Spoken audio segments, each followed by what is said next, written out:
Hello friends, स्वागत है आपका मेरे यूट्यूब चैनल में। मैं हूं अंकित कुमार साहू राजवीर। दोस्तों, आज हम बात करने जा रहे थे यूपी पीजीटी का जो 2 तारीख को आपका एग्ज़ाम हुआ, 2 फरवरी को। तो उसके कुछ रिव्यू के बारे में काफ़ी सारे लोगों की जो जानकारी जिनसे मैंने बातें की, तो उन सारे लोगों ने कहा कि एक्चुअली में पेपर काफ़ी जटिल था। दोस्तों, मेरे अकॉर्डिंग अगर मैं कहूँ तो मेरे अकॉर्डिंग ये जो आपका पेपर रहा तो ये बहुत जटिल नहीं था। एक्चुअली में जो क्वेश्चंस थे तो उन क्वेश्चन पैटर्न में थोड़ा सा परिवर्तन किया गया था। जैसे कि अगर जो लोग नेट में अपीयर होते हैं उन लोगों को काफ़ी जानकारी होती है इस संबंध में कि एक्चुअली में क्वेश्चंस को कैसे मोल्ड कर दिया जाता है। और ये जो क्वेश्चंस थे तो पिछले जो आपके पीजीटी के एग्ज़ाम हुए या टीजीटी के एग्ज़ाम हुए, एलटी ग्रेड का एग्ज़ाम हुआ, जीआईसी लेक्चररशिप का एग्ज़ाम हुआ, तो इन सारे एग्ज़ाम्स में से थोड़ा सा डिफरेंट था दोस्तों। जहाँ तक क्वेश्चंस की जटिलता के का जो प्रश्न होता है एक्चुअली में, तो दोस्तों इसमें जैसे वन लाइनर टाइप जो क्वेश्चंस होते हैं वो वन लाइनर टाइप क्वेश्चंस काफ़ी कम थे। और मैंने आपका जो इंटायर सिलेबस आपका पूरा कवर किया था इस दौरान, आपके पीजीटी के दौरान, तो उसमें से काफ़ी क्वेश्चंस थे। बस एक्चुअली में ये था कि जैसे मैंने जो डायरेक्टली बात की तो उन क्वेश्चंस में डायरेक्टली वो चीज़ें नहीं पूछी गई थी दोस्तों। तो ये तो रही आपके पीजीटी के थोड़ा सा एग्ज़ाम्स के बारे में बात। और दोस्तों, काफ़ी सारे लोगों की क्वेरीज ये रहीं कि सर हमें ये बताएं कि इसकी मेरिट क्या होगी। दोस्तों, तो मेरिट देखिए, अगर सीटें कम रहती हैं तो मेरिट अप्रॉक्सीमेटली 100 और 100 से एबव जाने की काफ़ी संभावना होती है। और क्योंकि मैंने ज़्यादातर लोगों से जो बात की तो वो लोग तो कह रहे हैं कि लगभग 100 से भी नीचे रह सकती है मेरिट। तो इस बार मेरिट काफ़ी कम जाने के चांसेस ज़्यादा बनते हैं। बाकी तो पता चलेगा जब आयोग अपनी आंसर की डिक्लेयर करेगा। तो दोस्तों, ये तो रही आपसे थोड़ी सी बातें।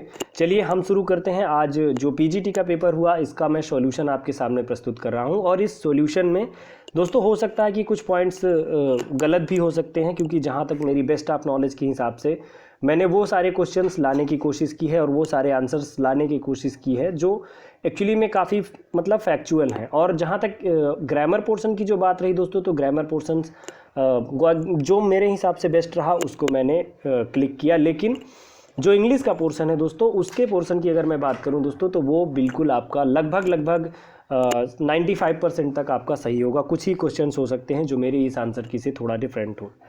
दोस्तों, शुरू करते हैं हम क्वेश्चन नंबर 1 से। जो क्वेश्चन नंबर 1 है दोस्तों, for the word which seems to lie before us like land of dreams is taken from a poem. ये दोस्तों पोएम है मैथ्यू अर्नोल्ड की, जो पोएम है डॉवर बीच। आपने सुना होगा मैथ्यू अर्नोल्ड की इस पोएम का नाम डॉवर बीच।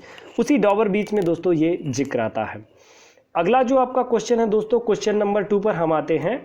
विच of the following work by Thomas Hardy appeared anonymously in 1871। दोस्तों, ये जो वर्क है ये कौन सा वर्क है? तो ये दोस्तों है डेस्परेट रेमेडीज, जो 1871 में आया हुआ था। दोस्तों, ये कौन सा वर्क है? ये है डेस्परेट रेमेडीज, जो 1871 में आया हुआ था। Which of the following work is not written by Kamala Das. दोस्तों, इसमें जो कमला दास के वर्क्स के बारे में पूछा गया है, ये मैंने लेक्चर में भी अपने डिक्लेयर किया था कि कौन कौन से वर्क हैं, कौन कौन से नहीं है दोस्तों। तो इसमें जो दी अनफिनिश्ड मैन है ये कमला दास जी का वर्क नहीं है, ये वर्क नसीम इजेकिल जी का है। और बाकी सारे जो वर्क आपके गिवन वर्क्स हैं वो सारे कमला दास जी द्वारा हैं। और दोस्तों, जो ये 4th क्वेश्चन है, a boy's will is written by Robert Frost. दोस्तों, ये जो बॉयज विल वर्क आया था ये रॉबर्ट फ्रॉस्ट जी का वर्क है। और ये वाल्ट विटमैन या विलियम फॉकनर, ये इनमें से किसी का नहीं, ये रॉबर्ट फ्रॉस्ट का वर्क है। दोस्तों, क्वेश्चन नंबर हम 5 पे आते हैं वापस। जो क्वेश्चन नंबर आपका दोस्तों 5 है, इसमें पूछा गया है अर्नेस्ट हेमिंगवे के वर्क के बारे में कि कौन सा work, which of the following work is written by Ernest Hemingway. दोस्तों, जो ये अर्नेस्ट हेमिंगवे द्वारा जो लिखा गया वर्क है वो है अक्रॉस दी ब्लैक वाटर। ये जो उन्होंने ट्रिलॉजी लिखी थी, सी ट्रिलॉजी, उसी ट्रिलॉजी का ये वर्क है अक्रॉस दी ब्लैक वाटर। और अक्रॉस दी ब्लैक वाटर के बाद दोस्तों अगला जो क्वेश्चन है, क्वेश्चन नंबर 6 पे आते हैं। The meaning of to give a wide berth is. A wide berth, to give a wide berth means होता है दोस्तों to keep one at a distance. ये दोस्तों जो आपके शिप्स वगैरह होते हैं उसके संबंध में ये टर्म यूज किया जाता है। दोस्तों, जो अगला पॉइंट है वो है 7, question number 7। Find out the figure of speech in the following sentence. इसमें हमें फिगर ऑफ स्पीच फाइंड करना है। तो इसका जो राइट आंसर है दोस्तों वो है इनुंडो, जो आपका डी ऑप्शन है यही सही है दोस्तों। लास्ट ऑप्शन इसका सही है। क्वेश्चन नंबर दोस्तों हम 8 पर आते हैं। The correct spelling is. तो दोस्तों, जो ये करेक्ट स्पेलिंग वाला ये क्वेश्चन है आपका क्वेश्चन नंबर 8, तो इसकी है एक्यूमुलेट की। दोस्तों, ये इसकी करेक्ट स्पेलिंग है।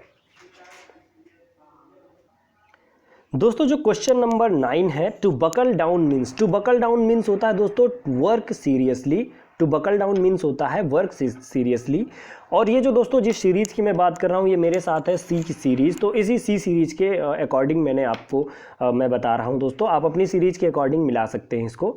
क्वेश्चन नंबर दोस्तों 10 है, मुल्क Raj Anand is the recipient of. तो मुल्क राज आनंद जी को मैंने अपने लेक्चर में बताया था कि उन्हें पद्म भूषण से नवाजा गया था दोस्तों, मुल्क राज आनंद जी को। ऑप्शन नंबर ए इनका सही आंसर है दोस्तों। 11 क्वेश्चन नंबर है, which of the following an is an exact extract from William Faulkner's Nobel prize citation. जब दोस्तों विलियम फॉकनर सर को नोबेल प्राइज मिला तो उन्होंने अपने नोबेल प्राइज मिलने के बाद जो बात कही वही साइटेशन होता है दोस्तों।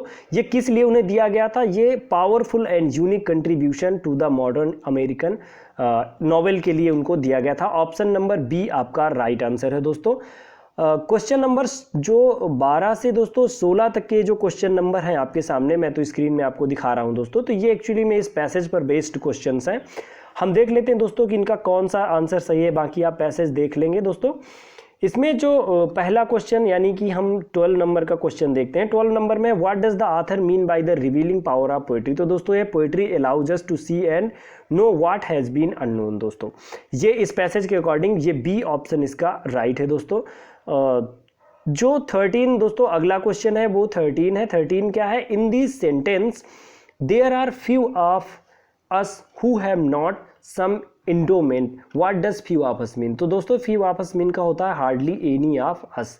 ये दोनों सेम सेंस रखते हैं दोस्तों।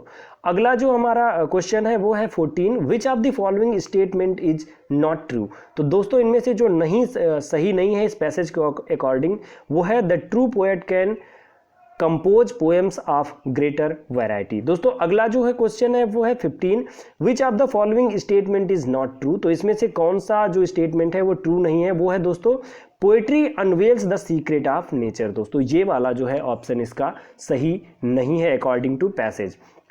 दोस्तों क्वेश्चन नंबर हम 16 पर आएंगे और क्वेश्चन नंबर 16 को देखते हैं। एक्चुअली में दोस्तों जो क्वेश्चन नंबर 16 है वो है Which of the following factor is not responsible for suppression of poetic capacity in large majority of cases। दोस्तों इसमें लैक ऑफ अवेयरनेस है, जो ये इसका आंसर है वो है लैक ऑफ अवेयरनेस, इसका राइट आंसर है दोस्तों जो अगला हमारा क्वेश्चन है वो है टॉर्पर मीन्स। टॉर्पर मीन्स दोस्तों क्या होता है एक्चुअली में? तो जो टॉर्पर मीन्स होता है दोस्तों, टॉर्पर मीन्स होता है extreme mental and physical sluggishness. जो टॉर्पर मीन्स होता है वो होता है extreme mental and physical sluggishness, यानी बी ऑप्शन आपका राइट है दोस्तों। 18 से 21 के बीच में दोस्तों ये इनडायरेक्ट हमको बनाना है, तो इनडायरेक्ट दिया हुआ है दोस्तों। आइए इनको भी देख लेते हैं हम। मैंने आपसे बात की थी दोस्तों कि ग्रामर के बारे में मैं बहुत से और नहीं होता हूँ, इसीलिए मैं इस पर कोई दावा नहीं करता दोस्तों, लेकिन जो मेरे हिसाब से बेस्ट आंसर होगा, जो मैंने लोगों से जाना, मैंने खुद का जाना, तो वो बता रहा हूँ दोस्तों। 18 क्वेश्चन नंबर जो है ये है, आई asked him if he would lend me his book. तो दोस्तों मेरे अकॉर्डिंग जो इसका आंसर है वो है C, I asked him will you lend me your book, ये आंसर होगा दोस्तों। अगला जो दोस्तों क्वेश्चन है वो है आपका क्वेश्चन नंबर 19। क्वेश्चन नंबर 19 क्या है दोस्तों? He said goodbye my friends. तो इसका जो मेरे अकॉर्डिंग इनडायरेक्ट होगा दोस्तों, he bade goodbye to his friends. अगला जो क्वेश्चन है दोस्तों 20, she asked if we had anything to say. ये दोस्तों इसका हमें डायरेक्ट नरेशन बनाना है, तो जो इसका दोस्तों डायरेक्ट नरेशन होगा वो she said to us have you anything to say. दोस्तों अगला जो हमारा क्वेश्चन है वो है 21, he said to me you are lucky and I am unlucky. दोस्तों इसका हमें इनडायरेक्ट नरेशन बनाना है, और जो हमें इसका इनडायरेक्ट नरेशन बनाना है वो बनेगा दोस्तों, he told me that I was lucky and he was unlucky. दोस्तों ये इसका राइट आंसर है। इसके बाद आते हैं हम दोस्तों 22 पर, 22 नंबर के क्वेश्चन पर, और 22 नंबर देखते हैं, which of the following 22 number दोस्तों, which of the following is not a closet drama. कौन सा दोस्तों क्लोजेड ड्रामा नहीं है? तो दोस्तों इनमें से जो क्लोजेड ड्रामा नहीं है वो ऑल फॉर लव नहीं है, क्योंकि ये हीरोइक ट्रेजेडी है all for love, John Dryden की। अगला जो दोस्तों क्वेश्चन है 23, among the following which does not consist of lines of iambic pentameter। तो दोस्तों मैंने बात आपसे की थी और मैंने वहां बताया था कि फ्री वर्स में दोस्तों iambic pentameters नहीं होता है। अगला जो दोस्तों क्वेश्चन है 24, there are some statements in reference with John Keats. यहाँ पर जॉन कीट्स से संबंधित कुछ रेफरेंस दिए गए हैं और इन रेफरेंस के आधार पर आपको बताना है कि कौन सा जो कूट है वो सही है। 24 नंबर क्वेश्चन दोस्तों फोकस करें। जो पहला है, John Keats is romantic in his realist sensation. दोस्तों रोमांटिक है ही, और जो हेलेनिक व्यू, जो हेलेनिज्म और मिडिल एजेस की बात हुई है तो दोस्तों उन्होंने लिखा है एक्चुअली, तो ये पहला सही है दोस्तों। इसका दूसरा भी सही है एक्चुअली में, ये जो दूसरा है वो है he has been associated with the Cockney school of poetry. वो कॉकनी स्कूल ऑफ पोएट्री से भी बिलोंग करते थे। तो दोस्तों इसके 2 ऑप्शन सही हैं, यानी अगर 2 ऑप्शन सही हैं तो इसका ऑप्शन नंबर ए 1 एंड 2 यानी दो सही हैं। अगला जो हमारा पॉइंट है वो है दोस्तों 25, Thyrsis was written by Arnold to commemorate his friend Arthur Hugh Clough who had died in 1861 at age of 42। दोस्तों ये इसका जो आंसर है वो है 42 की एज में जो है दोस्तों उनकी डेथ हुई थी। 1861 में उनकी डेथ हुई, तो दोस्तों तब वो जब डेथ हुई उनकी तो 42 ईयर के थे आर्थर ह्यूग क्लॉक। अगला जो दोस्तों क्वेश्चन है 26, His story requires Romans and kings, but he thinks only on men। दोस्तों जब ये बात आती है तो सैमुअल जॉनसन, दोस्तों सैमुअल जॉनसन ने अपने प्रीफेस टू शेक्सपियर में ये बात कही थी दोस्तों। इसका ऑप्शन नंबर सी राइट है। 27 नंबर को देखें, who called Shakespeare the largest and most comprehensive सूल। दोस्तों the largest and most comprehensive सूल जो शेक्सपियर को कहा जिसने, वो है ड्राइडन। ड्राइडन ने दोस्तों एसे ऑन ड्रामेटिक पोएजी में ये बात कही है। 28 नंबर है, which of the following is not a revenge tragedy. दोस्तों इनमें से जो रिवेंज ट्रेजेडी नहीं है वो है वॉलपोन। बाकी हैमलेट को कहें या डचेस ऑफ मल्फी को कहें या गॉर्बोडक को, ये सारी तीनों दोस्तों रिवेंज ट्रेजेडीज हैं, लेकिन वॉलपोन ये ट्रेजेडी नहीं है, कॉमेडी है दोस्तों। आगे हम आते हैं दोस्तों अगले क्वेश्चंस पर। अगला क्वेश्चन है हमारा 29 नंबर का दोस्तों। ये 29 नंबर का है, which of the following term is applied to a dramatic representation of serious and important action. दोस्तों मैंने इसकी बात की थी लिटरेरी टर्म्स का। जो पहला मेरा जो मैंने ट्रेजेडी की डिफिनीशन अरिस्टोटल के बारे में बताते हुए आपको बताया था कि ये ट्रेजेडी के बारे में कहते हैं, tragedy is an imitation of an action, वो लेकिन सीरियस एक्शन होना चाहिए दोस्तों। Which of the following statement is not correct about William Wordsworth. दोस्तों इसमें विलियम वर्ड्सवर्थ के बारे में कौन सा स्टेटमेंट दोस्तों करेक्ट नहीं है। जहां तक मेरे बेस्ट ऑफ नॉलेज के अकॉर्डिंग दोस्तों ये Wordsworth records that his earliest verses were in tame imitation of Pope's versification. दोस्तों मुझे ऑप्शन नंबर ए सही लगा, लेकिन इसके बारे में थोड़ा सा मैं डाउटफुल हूँ।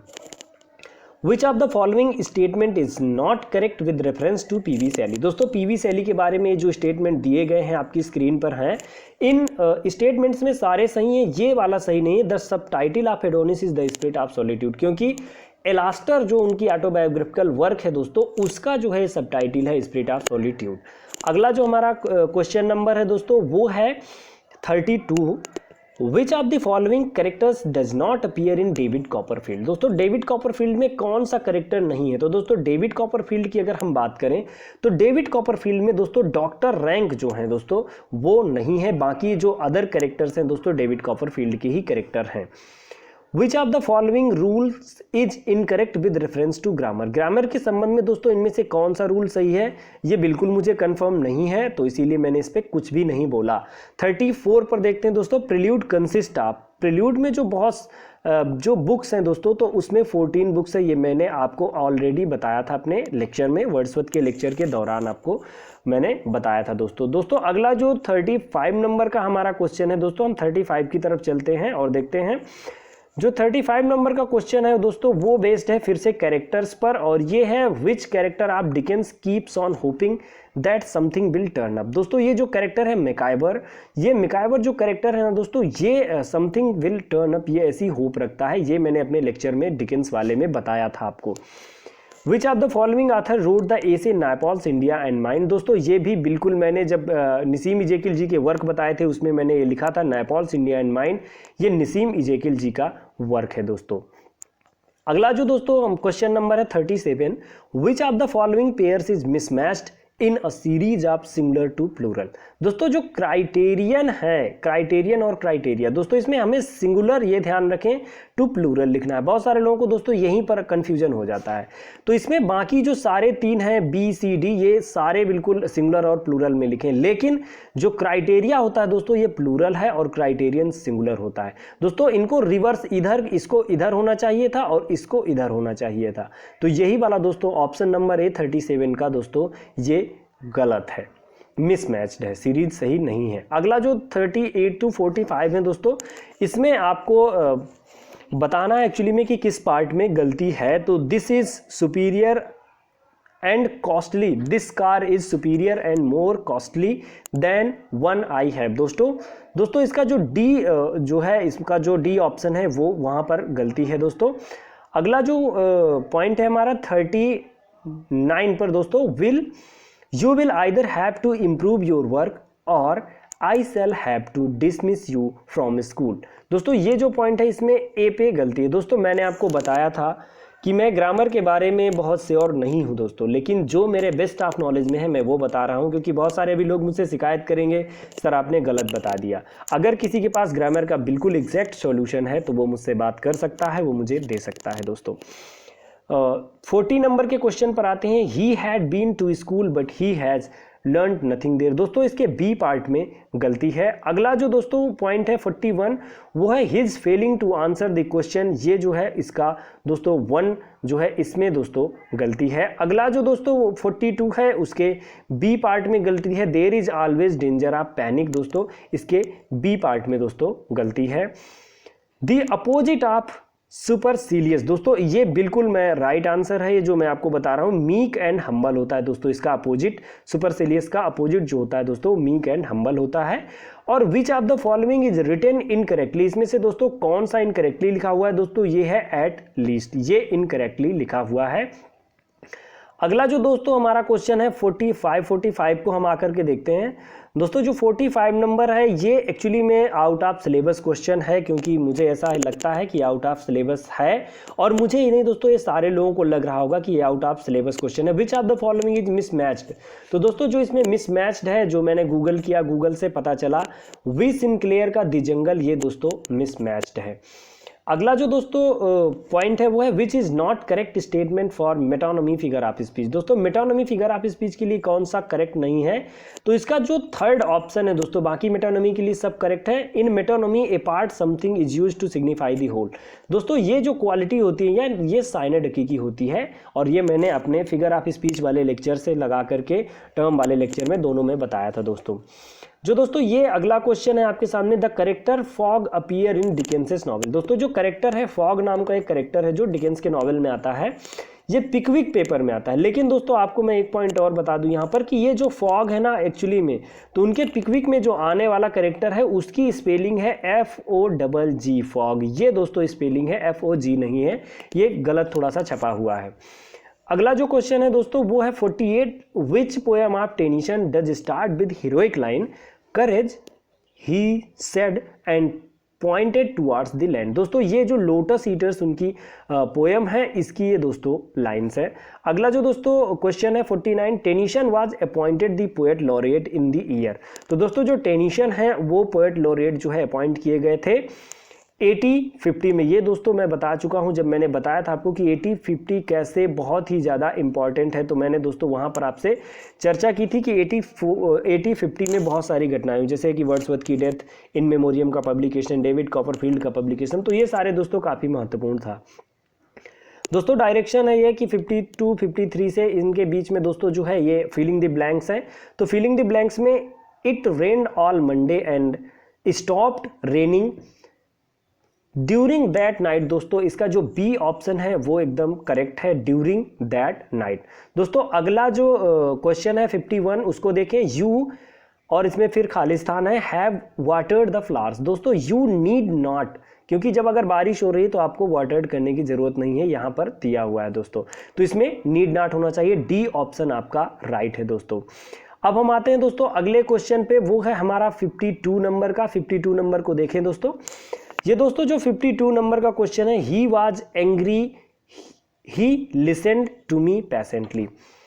ही वॉज एंग्री, वो दुखी, वो बहुत ज्यादा क्रोधित था, ही लिसेंड टू मी पैसेंटली। दोस्तों ही वॉज एंग्री, वो बहुत दुखी था, but he listened to me patiently. दोस्तों इसका जो आंसर होना चाहिए वो होगा बट, लेकिन उसने मुझे पेशेंटली धैर्यपूर्वक सुना। अगला जो दोस्तों क्वेश्चन है 53, देयर आर और फिर फिलिंग द ब्लैंक्स है any flowers in the garden. तो दोस्तों स्कार्सली होना चाहिए इसका आंसर, सी नंबर स्कार्सली।